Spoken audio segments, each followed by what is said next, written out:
All right, so I've got a screwdriver lifting up the release, and then I've got a screwdriver here, and another one here between the case and the red piece is out. And there's nothing in there, really.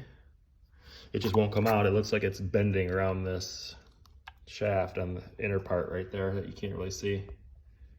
It's like stuck right there. Okay, hold this. Kind of just like that. Got it? You can kind of see it.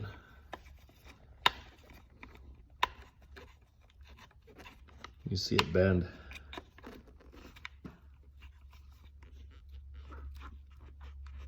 But there's nothing I can do to get it out, so I can bend this way, right there, see it? And this way. It just feels like it's gonna crack. So you can see it bending there, and you can see it bending, same thing on this side. No matter where I put it, it won't move. The edges move, this edge moves, and this edge moves, but not right there. I think it's stuck right there for some reason, don't know why.